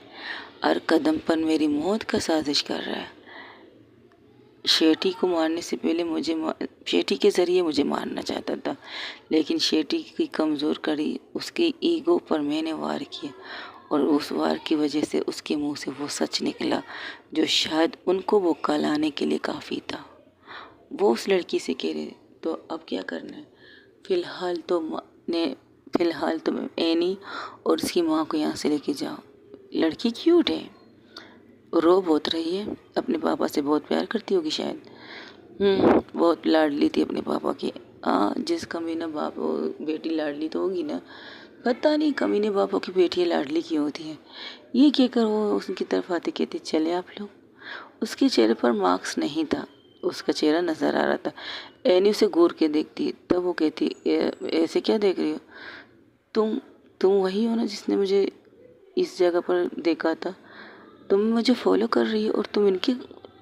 फर्स्ट ऑफ ऑल मैं तुम्हें फॉलो नहीं कर रही हूँ। हाँ, तुम्हें फॉलो किया था तो ये जानने के लिए तुम कहाँ रहती हो 10 सेट, क्योंकि एक दफ़ा शेट्टी के साथ तुम्हें कहीं देखा था किसी की तस्वीर में। जब हम तुम्हारे घर गए थे, तुम्हारे डैड के घर, तब माफिया क्वीन वंशिका उसके सामने आकर कहती, तुम्हारे डैड को मारने के बाद हम तुम्हारे डैड के उस घर में गए थे जिस घर में तुम्हारे डैड रहते थे। वहाँ पर हमने बहुत सी चीज़ें तलाशी की लेकिन हमें कुछ मिला नहीं, लेकिन तुम्हारे डैड के पर्स के अंदर से हमें तुम्हारी तस्वीर मिली थी, और उस तस्वीर को लेकर मेरी इस इंसान को तुम्हारे पीछे लगा दिया। इसे क्यों लगाया मेरे पीछे? क्योंकि इसका काम है जो मैंने किया वो, लेकिन इसने तुम्हारे सामने नहीं आई थी, तुम्हारे पीछे सिर्फ फॉलो कर रही थी।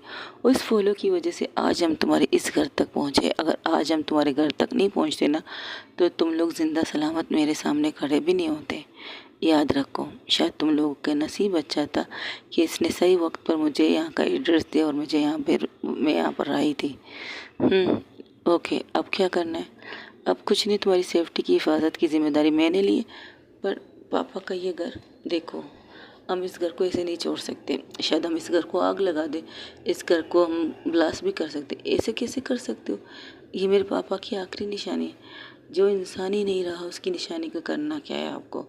ऐसे कई घर मैंने देखे जो खंडर हो चुके। मेरा खुद का घर, जहाँ मैं जहाँ पैदा हुई थी, जहाँ मेरा बचपन गुजरा था, उस घर को तुम्हारे पापा ने खंडर बना दिया है। उसमें से एक इंसान तुम्हारे पापा थे। अब उसके हाथ के फिंगरप्रिंट मुझे मिल चुके, जो उस घर को जलाते वक्त इस्तेमाल किए गए थे, जो हाथ इस्तेमाल हुए थे। अगर उससे मैच हुआ तो तुम्हारे पापा भी इस आग को लगाने में बराबर के शरीक थे। आई एम सॉरी, इस ओके, तुम्हारा कोई कसूर नहीं। कसूर सिर्फ इतना है कि हम लोगों ने वहाँ जहाँ की कोली, उस जगह हम पैदा हुए जिस जगह में हमें पैदा होना नहीं चाहिए था, माफिया के घर में। जब माफिया के घर नहीं पैदा होना चाहिए था, तुम्हें भी माफिया के घर पैदा नहीं होना चाहिए था। लेकिन पापा ने कभी मुझे नहीं बताया वो माफिया से बिलोंग करते हैं। हाँ है नो, हमारे डैड ने भी कभी हमें नहीं बताया था, बस हमारी माँ को पता था। लेकिन मेरी मॉम मेरे डैड से बेतहाशा प्यार करती थी, आखिरी सांस तक उनके साथ थी और खुश थी उनके साथ। और उनकी खुशी मुझे पता है कितनी खुश थी वो, बहुत ज़्यादा खुश थी उनके साथ। ये जानते हुए भी वो अंडरवर्ल्ड डॉन थे, फिर भी उनके साथ खुश थी। उनके साथ खुश इसलिए थी क्योंकि मेरे डैड ने वो सब कुछ छोड़ रखा था और सब कुछ छोड़ के वहाँ से आए थे। लेकिन अब मुझे ये जानना है, ये ऐसा कौन सा कारोबार स्टार्ट कर रहे थे जिसकी रुकावट मेरे पापा बने थे, और उन्हें पता था कभी भी किसी वक्त भी वो उन पर हमला कर सकता है, इसलिए उसका मरना ज़रूरी है। और इसलिए मेरी पूरी फैमिली को मार दिया गया था। यहाँ तक कि मुझे भी मारा गया था, लेकिन मेरे नसीब में शायद मौत नहीं लिखी थी, या शायद किसी और के हाथों लिखी हो। तो कुछ कहती नहीं, तो वहाँ से वो लोग सब एक साथ निकलते हैं। तब माफिया क्वीन अपने बाइक पर बैठती है, तो ये नहीं कहती मैं बैठ सकती हूँ आपकी बाइक पे। तब वो लड़की कहती मेरे पास भी बाइक है, मेरे साथ बैठ सकती हो आप। तब माफिया क्वीन उसे घूर के देखती, कहती ठीक है, तुम इसके साथ इसके बाइक पे बैठो, मुझे अपने पीछे किसी को बैठाना पसंद नहीं। ये कहकर वो वहाँ से गाड़ी लेकर निकल जाती है। तब वो लड़की कहती है हाँ, आजकल जिसके पीछे वो पागल हो ना, वो हमें सब पता है बॉस। तो वो लड़की इसको घूर के देखती, क्या मतलब, उसकी गर्लफ्रेंड है, वो अपनी गर्लफ्रेंड से बहुत प्यार करती है। तो तुम ये मुझे क्यों बता रहे हो? नहीं, जिस तरह तुम उनके पीछे भाग रही थी ना कि बाइक पे बैठना है। एक्सक्यूज़ मी, मैंने बस नॉर्मली कहा था कि मुझे बाइक पे बैठना, मुझे बाइक पे बैठना पसंद है, लेकिन मेरे डैड ने आज तक मुझे खरीद के नहीं दी है बाइक। तो कोई बात नहीं, आप मेरे पीछे आके बैठी, मैं आपको लेके चलता हूँ जहाँ लेके जाना होता, जहाँ मुझे आपको लेके जाना है मैं वहीं लेके चलता हूँ। आई बैठी बाइक पर। और मेरी मोम वो कैसे आएंगी? उनके लिए गाड़ी है ना, वो उन पे, तो मैं भी उनके साथ ही जाऊंगी। ये कहकर वो अपने एक एक लुक देकर उसके साथ, जैसे कि ये कह रही हो मुझे तुम्हारे साथ बैठने में कोई मज़ा नहीं है। वो जाके उसी गाड़ी में बैठ जाती है जिस गाड़ी में उसकी मोम जाके बैठी थी, वही वैन जो माफिया क्वीन वंशिका को उस गली में मिला था। अब वो वही वैन के अंदर जाके बैठती है और वो लड़की भी उसी पे चढ़ जाती है। तो उसे चढ़ते हुए देख कर कहती तुम अपने बाइक पे नहीं जा रही हो? अब जब आप इस वैन पे जा रहे हो तो आपकी जिम्मेदारी मेरी है, तो मुझे भी इस वैन पे चलना होगा। तब वहाँ से एक लड़की निकल आ कहती है हो, तुम्हारे जीजा जी कहाँ हैं? वो तो बाहर है, लोगों को ठिकाने लगा रहे हैं। ठीक है, मैं देखती हूँ। ये कहकर वो निकल जाते हैं। कि ये तुम्हारी बहन है? हमारे यहाँ पर रिश्ते वैसे ही बन जाते हैं, हम कोई एक दूसरे के रिश्तेदार नहीं है, बस लाम के कहते हैं। अगर किसी को रिश्ता देना है तो मैं ये नहीं कहनी थी मैं तुम मेरी बहन हो, मैं तुम्हारी बहन हो, तो उसके हिसाब से इनकर उनकी लाइफ पार्टनर कोई भी होगा तो वो मेरा जीजा होगा। तो उनके जीजा जो है हस्बैंड बाहर खड़े हैं, तो यहाँ पर हस्बैंड वाइफ भी काम करते हैं। बिल्कुल काम करते हैं। माफिया क्वीन वंशिका के लिए सर भी कटाने के लिए तैयार है हम, क्योंकि वो गलत काम नहीं करती। हमारे भी ज़िंदगी में बहुत सी ऐसे कठिन रास्ते थे जिसकी वजह से हम माफिया क्वीन के साथ मिल चुके हैं। हमारी ज़िंदगी साफ रास्ता नहीं था, टेढ़ी मेढ़ी थी। किसी के बाप को मारा गया, किसी को कुछ किया गया, किसी को कुछ किया गया, किसी का रेप किया गया था, किसी के साथ क्या। एक एक दर्दवार कहानी आपको मिलेगी हमारे ग्रुप के अंदर, लेकिन सब लोग माफिया क्वीन वंशिका के साथ मिल चुके हैं। और वो चीज़ जो उनके साथ हुआ है वो दूसरों के साथ ना हो, इस चीज़ पर काम करते हैं हम सब। अगर मेरे साथ रेप हुआ है तो उसकी गौर के देखते, क्या कहा तुमने? हाँ, मेरे तकरीबन जब मैं 18 साल मेरा कंप्लीट हुआ था, मेरे दूर के चाचा ने मेरा रेप किया था। मेरे पापा के सगे रिश्तेदार नहीं थे, सगा भाई नहीं था, दूर का रिश्तेदार था जिसने मेरा रेप किया था। और मैं इस कंडीशन में थी, मौत और ज़िंदगी के बीच में थी। तब वंशिका दीदी ने आकर हमें सेव किया और उस इंसान को सरेआम गोलियों से चल्ली करवा दिया। वो भी किसके हाथों? उनकी औलाद के हाथों। क्योंकि उनकी औलाद को जब पता चला उनके डैड कितने बड़े कमीने, तो उन्हीं की औलाद के हाथों उनकी मौत हुई। और उनमें से एक इंसान, ये जो लड़की थी ना अभी जो बाहर निकली है, वही वो इसके डैड थे। लेकिन मैंने इनसे रिश्ता बना रखा है और मुझे अच्छी लगती है, क्योंकि एक बहन की तरह मेरा ख्याल रखती है, इसलिए। ओ आई एम सॉरी।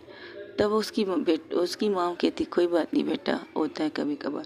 अक्सर हमारे रिश्ते में ऐसे लोग मिलते हैं जिनकी ज़रूरत हमें नहीं होती।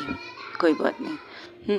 ऐसे में मैं इस बात को अपनी समृद्धि की, क्या कहते हैं, संपत्ति के लिए नहीं लेना चाहती। बस कह रही थी कि हमारे जितने भी लोग माफिया क्वीन वंशिका के साथ काम करते हैं, उनकी अलग अलग कहानियाँ हैं, उनके साथ क्या क्या बीती है वो उनके साथ को उनका, इस वजह से वो माफिया क्वीन वंशिका के साथ काम करती है।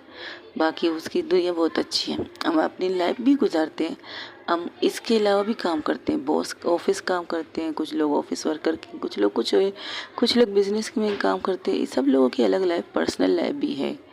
लेकिन कुछ लोग ही ऐसे हैं जो माफिया क्वीन वंशिका के साथ काम कर सकते हैं, और उनमें से एक हम हैं। हम हिंदी के अंदर में काम करते हैं और इसके बाहर भी हम काम करते हैं। अब हम यहाँ से जाएंगे, आप लोगों को छोड़कर मैं अपने फ्लैट में चली जाऊँगी, वहाँ पर सोऊंगी, सुबह उठूँगी, जॉब के लिए निकल जाऊँगी। और तुम क्या जॉब करती हो? मैं एक डॉक्टर हूँ। मजाक कर रही हो? आप डॉक्टर हो? हाँ, मैं एक डॉक्टर हूँ, बहुत ही अच्छी डॉक्टर हूँ। Okay, all the best. अब तो मेरी लाइफ में डॉक्टर ही आने वाले हैं क्या? जी कुछ कहा आपने? नहीं कुछ नहीं। वो अपनी मम्मा के कंधे पर सर रख के रोने लगती। तब उसकी मम्मा कहती रोना मत बेटा, ये तो एक ज़िंदगी का हिस्सा है, जो हुआ अच्छे के लिए होता है, डोंट वरी, तुम रो मत बस। इतना कहती उसकी मम्मा से अपने कंधे पर उसके सर को सहलाने लगती है। वो उनको लेके जा रही थी तभी उनके पास एक मैसेज आता है और मैसेज पढ़कर वो हैरान हो जाती है। वो सोचती सीरियसली बॉस ये चाहते हैं? तो वो ड्राइवर को कहते इस तरफ रोक मोड़ दो।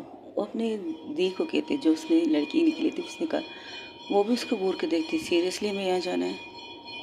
बॉस ने कहा है अड्डे पे नहीं। ठीक है। ये कहकर वो टर्न करते हैं।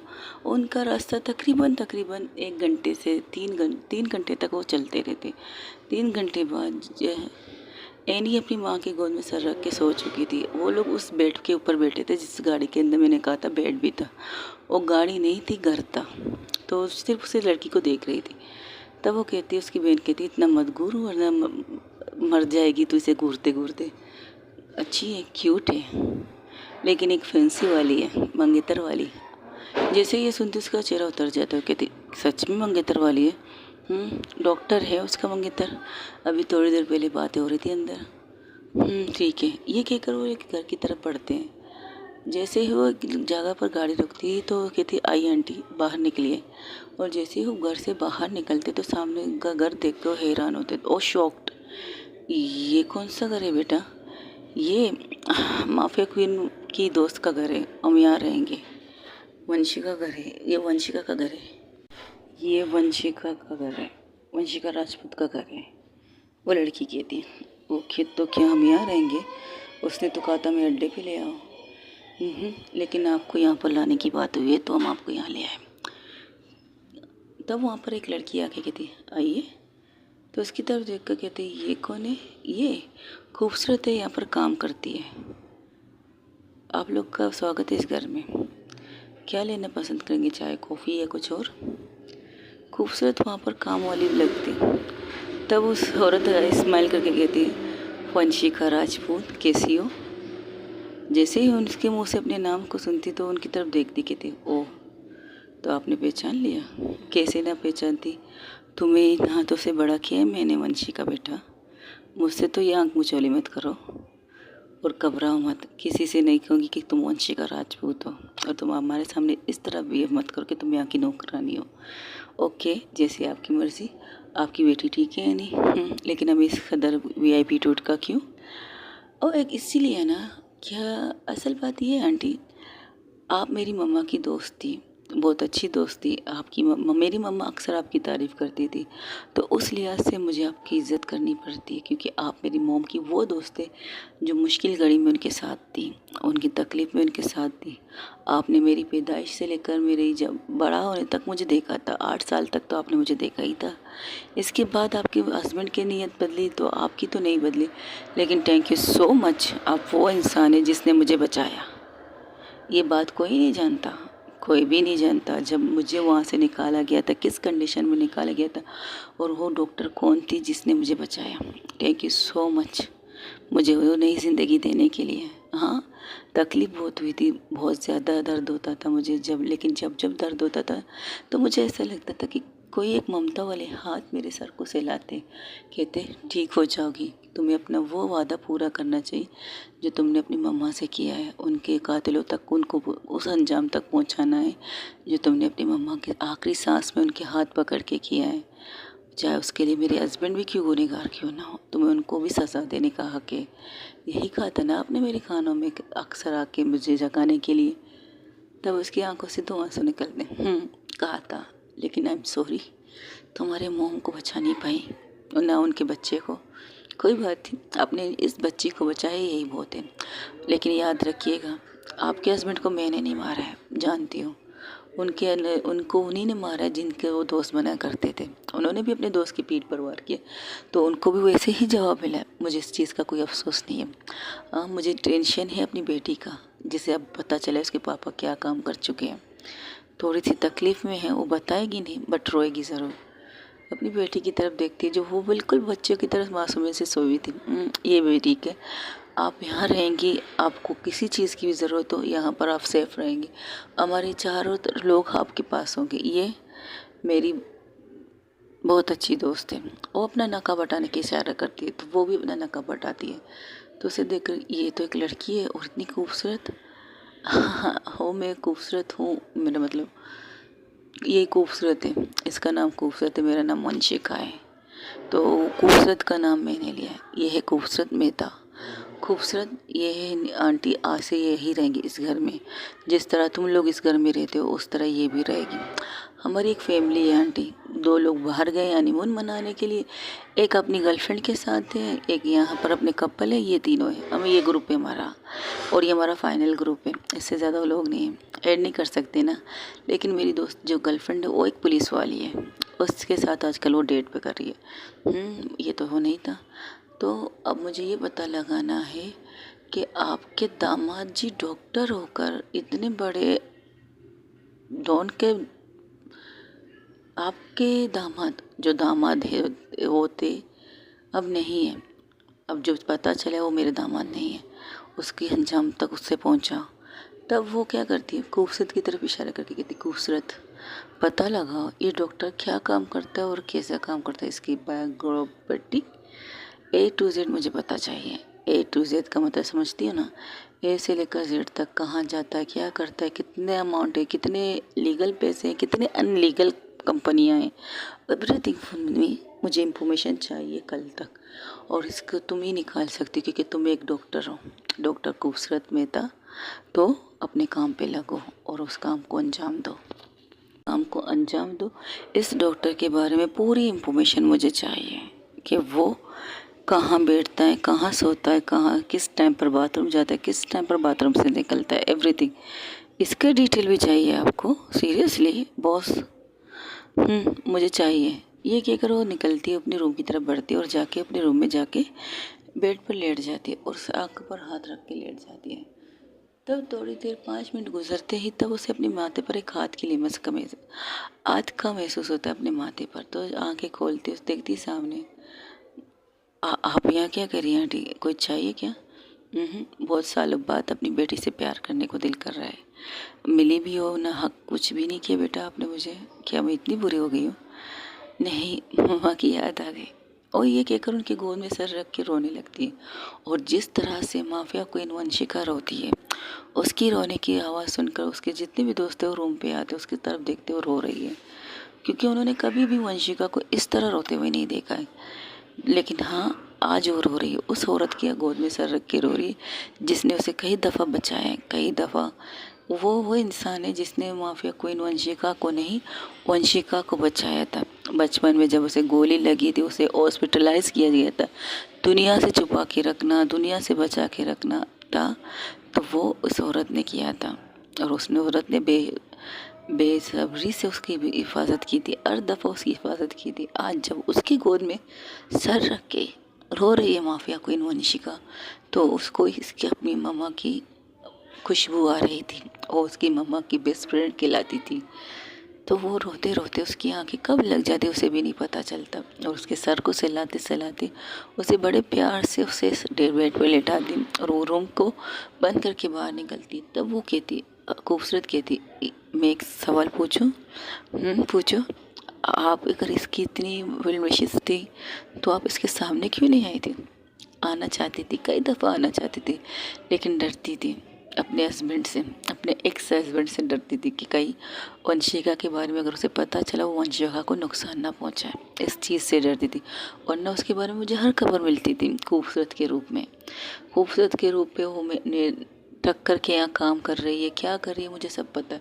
और आज तक मुझे ये भी पता है कि आजकल वो टक्कर की बेटी के साथ दिखाई देती है। तो क्या हमारी बॉस उनसे प्यार करती है, ये तो उनको जानने दो। वो अब चलो सो जाते, रात बहुत हो चुकी है। ये कहकर सबके सब अपने रूम की तरफ जाके सो जाते हैं। तब उसकी मम्मा कहती, मेरी बेटी तो वहाँ बाहर सोई, कोई बात नहीं, मैं उनके पास बैठी हूँ, जैसे ही उठेंगी तो मैं उसे आपके रूम में या उनके आपके पास वाले रूम पे कह दूँगी, वो आ जाएंगे, डोंट वरी। ये कहकर वो जाके उसके पास बैठ जाती है, उसे बड़े प्यार से देखने लगती है। तब उसकी मम्मा कहती है, मेरी बेटी को किसी में इंटरेस्ट नहीं है अभी तक। मेरा मतलब आप ये क्यों कह रही है? मैं इतनी भी देखो, मैं न्यू जनरेशन वाली मॉम हूँ, मुझे पता है कि किसकी आंखों में क्या है। तुम्हारी आंखों में अगर मैंने बेटी के लिए कुछ भी है तो उसे रखो अपने पास, मुझे नहीं पता क्या है। लेकिन अगर मेरी बेटी ने तुमसे प्यार किया तो मेरी बेटी कुछ किसने खिलाएगी। लेकिन मेरी बेटी स्ट्रेट है या उसे लड़की पसंद है, आज तक उसने कभी अपनी पसंद के बारे में बताया नहीं। उसके डेट जो भी कहते थे वो सर झुका के वो कर लेती थी। इसके डेट जाते थे वो पढ़े तो उसको पढ़ाई करने के लिए अब्रॉड भेज दी तो भी तैयार हो गई। उसके डैड ने एक डॉक्टर से इसका रिश्ता तय किया तो उसमें भी तैयार हो गई। उसने कभी भी अपनी पसंद के बारे में हमें नहीं बताया। आप फिक्र मत कीजिए, आपकी बेटी को समझदार है, वो खुद अपनी पसंद के बारे में एक न एक दिन आपको बता देगी। अगर तुम उसकी पसंद के लाओगे तो मुझे बुरा नहीं लगेगा, मुझे अच्छा लगेगा। ये जानते हुए भी मेरे साथ क्या हुआ फिर भी आप अपनी बेटी को मेरे साथ जोड़ना चाहती है। और तुमने खुद किया था क्या? तुम्हारे साथ जो कुछ हुआ तुमने अपनी मर्ज़ी से किया था? अपनी मर्ज़ी से किया था? नहीं ना, ज़बरदस्ती हुआ था तुम्हारे साथ। और इस ज़ख्म को तुम जितनी जल्दी हो सके भर लो।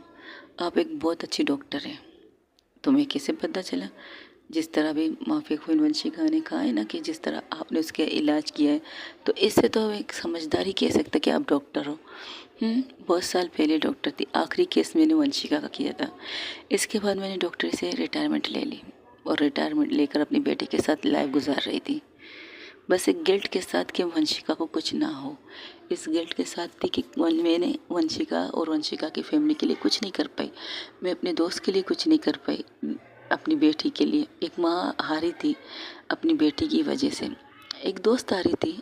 एक दोस्त के सामने ये ज़िंदगी भर ये गिल्ट रहेगा, ये गिल्ट नहीं जाएगा। आपने गलत नहीं किया, आपने जो सही लगा आपने वही किया। आपने अपनी बेटी की ज़िंदगी चाही थी, आपने वही किया जो आपको करना चाहिए था, एक माँ को करना चाहिए था। तो डोंट वरी, इस चीज़ की टेंशन ना लें, आज जाके सो जाइए आराम से। अगर आप कहें तुम इसे गोद में उठा के आपके रूम तक छोड़ सकती हो, अगर ये कर सकती हो तो बेटर है, कर लो, ठीक है। ये कहकर आराम से जाके उसे गोद में लेती और आराम से आप ऊपर वाले रूम लेंगे नीचे वाला? मेरे लिए नीचे सही है, नीचे रख लो। अगर ये जब उठेगी से अलग रूम चाहिए तो मैं दे दूँगी, ठीक है आइए। ये कहकर उसे लेके जाके रूम में जाती। तब उसके जीजा जी कहते संभाल के बेटा। वो बड़े प्यार से उसे रूम में लेकर जाकर सुलाती है और उसे कहती है आप भी सोएंगी? मुझे ये घर देखना है। कितना बड़ा घर है उसका, क्या काम करते तुम सबके सब? मैं डॉक्टर हूँ, वो कुछ अलग, वो सबको अलग अलग बताते। और वंशिका क्या काम करती है? वो एक बहुत बड़ी बिजनेस संभालती है, लीगल तरीके से बिजनेस करती है, बिजनेस वूमन है वो। तो यहाँ पर वंशिका और राजपूत कैसे बन के आ गई माफिया क्वीन? अपने डैड के बदले के लिए, अपनी मॉम के बदले के लिए, अपनी माँ के खून का हिसाब लेने के लिए। वरना वो हमारी लाइफ अच्छी चल रही है। आई होप उसे वो लोग मिल जाए जिनकी वजह से उसकी ज़िंदगी हेल बन चुकी है। ना वो एक तरफ हो रही ना दूसरी तरफ। वैसे नैना टक्कर अच्छी लड़की है, उसके साथ रहकर वो बिल्कुल उसकी की तरफ हो जाती है, जैसे वो होना चाहती है वैसे ही होती है।